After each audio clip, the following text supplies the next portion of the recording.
নমস্কার বন্ধুরা, কেমন আছো সবাই? আশা করি সবাই ভালো আছো, সবাই ভালো থেকো। আমার মন মেজাজ একদম ভালো নেই।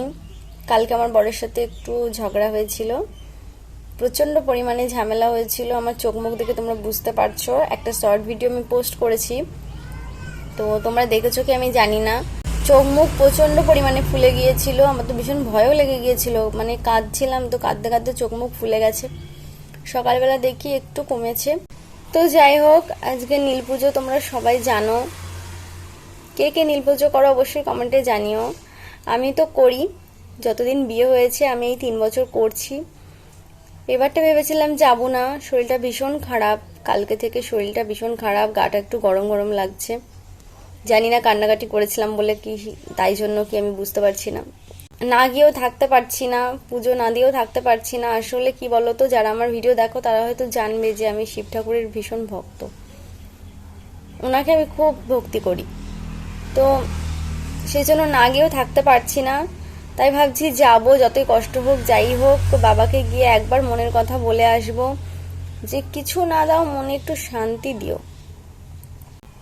আমি আমার বরের জন্য বলছি না, ও ভীষণ ভালো। ওর আমার দুজনারই মনে ভীষণ অশান্তি, মানে মনে শান্তি নেই। মনে শান্তি থাকলে তবেই তো ভালো লাগে। তাই ভাবলাম বাবার কাছে যাব, গিয়ে বাবাকে বলবো মনের কথাগুলো। দেখি বাবা কতটা কি করতে পারে, কতটা আমার কথাটা শোনে। তো চলো, এখন আর বেশি কথা বলতে পারছি না, কাজগুলো গুছিয়ে নিই, তারপর তোমাদের সাথে কথা হচ্ছে। আবার চলে এলাম, অল্প কাজ ছিল, কাজ সেরে চলে এলাম মালা গাঁথতে। আসলে অল্প ফুল পেয়েছে, আমার শাশুড়ি মা ভোরবেলা উঠেছে ফুল তুলতে গিয়েছিল, তো তাও অল্প ফুল পেয়েছে।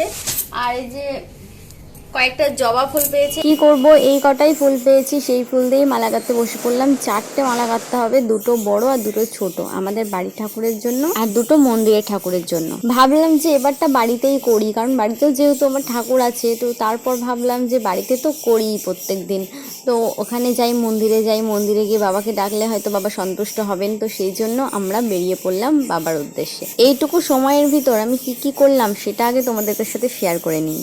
প্রথমে আমি থালা বাসন মেজেছি অনেক, তারপর ঘরদোর মুছেছি, ঘরটা গুছিয়েছি সুন্দর করে, কারণ আজকে আমার কাকা আর আমার দাদার আসার কথা আছে পয়লা বৈশাখের নেমন্তন্ন করতে। এরপর আমার মালা গাঁথা কমপ্লিট হয়ে গেলে আমরা বেরিয়ে পড়বো স্নান করতে আর পুজো দিতে। মানে স্নান করব যেখানে, সেখানেই শিব মন্দির আছে, তো সেখানেই আমরা পুজো দিয়ে আসবো। এবারটা না প্রচন্ড ভিড় হয়েছে, প্রত্যেকবার এতটা ভিড় হয় না। এই যে তোমাদের সাথে কথা বলতে বলতে টোটো গাড়িটা চলে এসেছে, আর টোটো গাড়িটা না আমার জন্য অনেকক্ষণ দাঁড়িয়েছিল, কারণ আমার দেরি হচ্ছিল প্রচন্ড।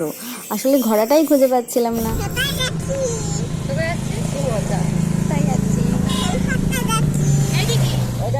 আমার মুখটা দেখাতেই ইচ্ছা করছিল না, কারণ চুলটার যে অবস্থা ছিল। আর এই যে উঁকি মাছের যেটা দেখছো, সেটা হচ্ছে আমার শাশুড়ি, আর এই পাশে বসে আছে এটা আমার ননদ।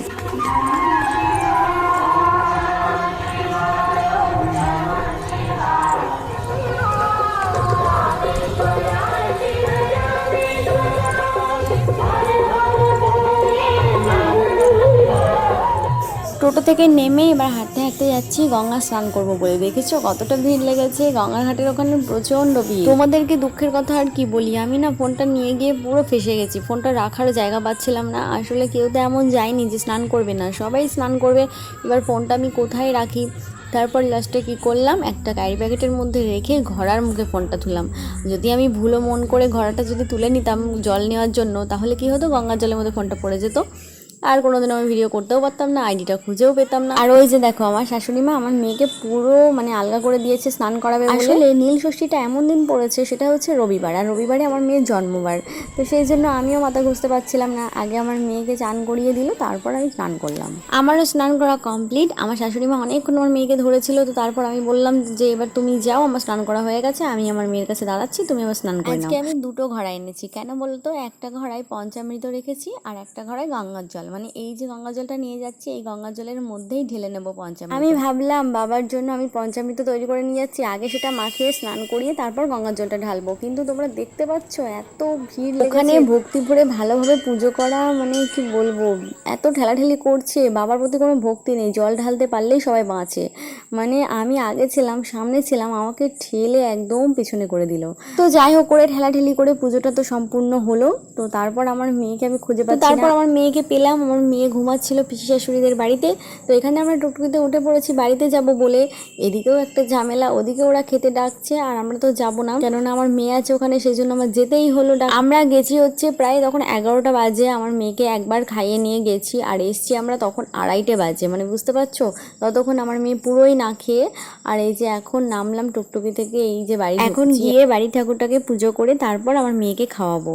তারপর দেখি ও মা, আমার বর তো পুজো করতে বসে পড়েছে। ও কোনোদিনও পুজো করে না, আজকে ফার্স্ট টাইম পুজো করতে বসেছে। তো ভালোই পুজো করছিল, আমাকে একটু জিজ্ঞাসা করে নিচ্ছিল যে কী কী করতে হবে। তো আমি একটু বলে বলে দিচ্ছিলাম যে এরকম এরকমভাবে স্নান করাও, তারপর পুজো করো। তো ভালোই করলো, পুজোটা মোটামুটি ভালোই করেছে। তো তারপর আমি আর কথা বলতে পারছি না, তবে শুয়েই পড়েছিলাম। আর যদি তোমাদের ভিডিওটা ভালো লেগে থাকে তাহলে একটা লাইক করে দিও। আজকে ভিডিও এই পর্যন্ত, নেক্সট ভিডিওতে আবার দেখা হচ্ছে, টাটা।